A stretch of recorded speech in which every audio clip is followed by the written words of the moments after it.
Now I invite Dr. Jayasree to talk on high IOP and open angles, lasers or drops.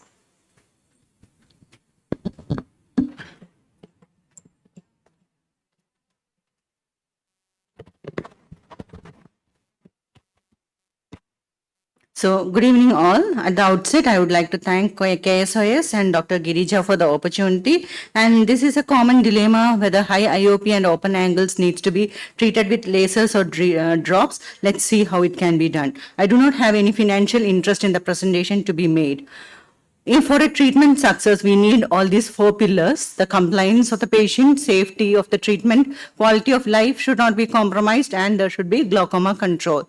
Our toolbox is expanding not with respect to glaucoma medications alone. More and more methods of treatment are also evolving. We know that when we use medications, there are multiple factors that affects the compliance of the patient. The dosing schedules, cost, side effects, and all those has to be considered, and also the patient forgetfulness, cost, and other diseases. All those comes to play. Along with that, the ocular IOP fluctuations has to be remembered, because that is what leads to progression of the disease for the same IOP. This appearance that we see on the right side is not uncommon. We come across patients with these similar features in our OPD, and OSD is a very common problem with ocular medications. Patients with dry eye and in varying manifestation is very common. So that with all this, considering all this, the adherence to treatment and persistence of treatment is always compromised. At least it is seen that 90% of the patients becomes non-adherent at one point or the other. So this is where the laser treatment becomes important, and it reduces the burden of compliance from the patient, and the commitment of the patient to treatment is reduced. We are familiar with two types of laser. The earlier one, which was the ALT, which produces the coagulation and scarring of trabecular meshwork, there is restriction, and the later one, the SLT, which is non-destructive because it produces, it targets selectively the pigmented trabecular meshwork, endothelial cells, and does not produce any coagulative damage, and there are no collateral thermal damage. So even mixed surgery is possible beyond this selective laser trabeculoplasty. So other studies that have shown that the selective laser trabeculoplasty is good as a primary therapy. Earlier itself it was proven that the IOP reduction was there with the initial SLT. 31% IOP reduction was there. How was it performing against the AGM? It was performing equivalent to other medications, especially the PGA was studied along with it. So additional advantage was the need not have compliance, and the side effects were not there. Previous studies also looked at the efficacy, which was equal, safety was better, adherence was better, duration, that is like every day you need to put the drops, but the SLT has to be, if at all, repeated as and when required. The cost, definitely because of the recurring use of medication, was much more.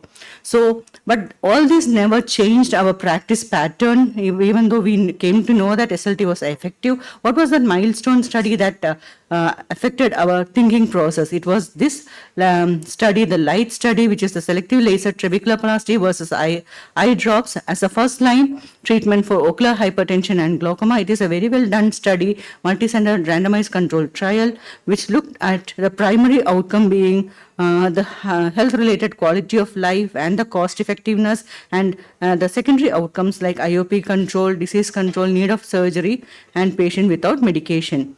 And there was an that was a 3-year study, and then there was an extension of 3 more years, and again this was with high retention rate of 82%.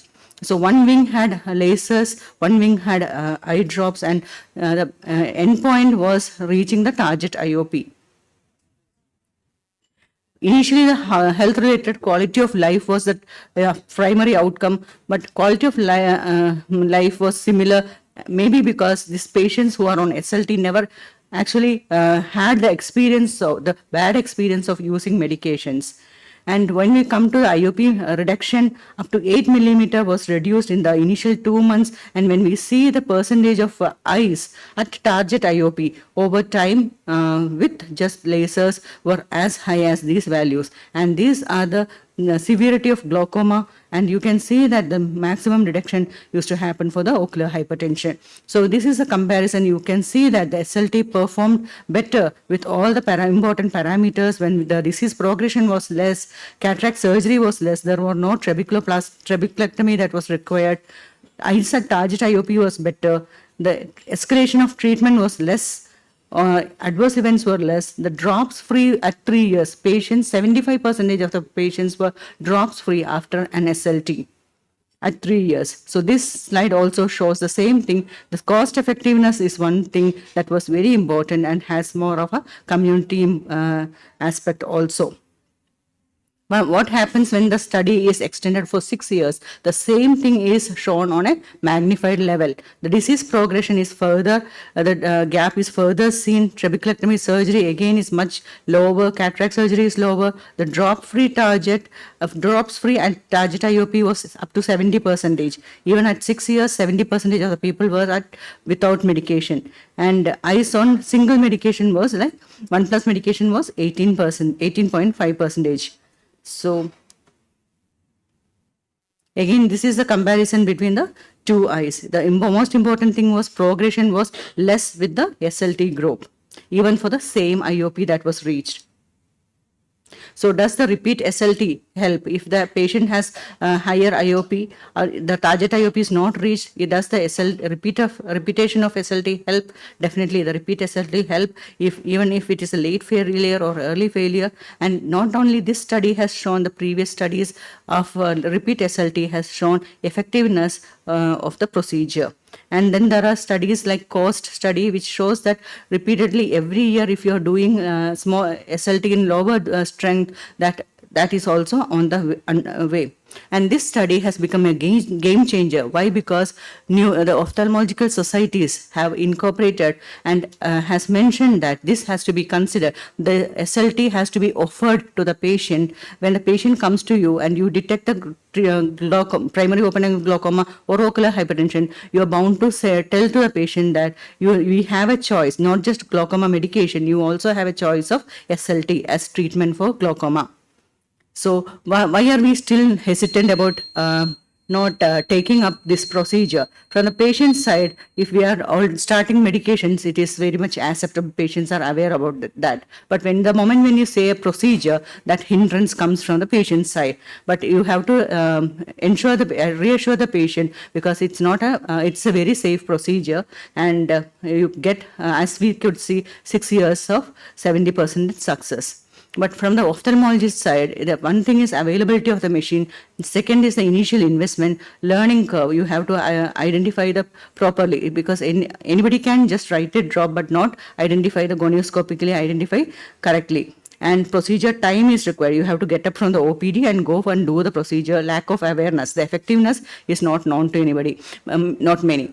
The follow-up is still important, because once you start the medication, once you do the laser also, you cannot send off the patient. You can still have to remember to call the patient, and patient also has to remember that they are glaucomatous patients. Another one is DSLT, which is very important, because that time from the doctor's side is removed, because it is an automated procedure. So you have seen that there are so much of changes from the side effects process, and all this is negated. And do we still have this dilemma? But when we come to India, that level of success is not seen. So that is why the dilemma still continues. Thank you.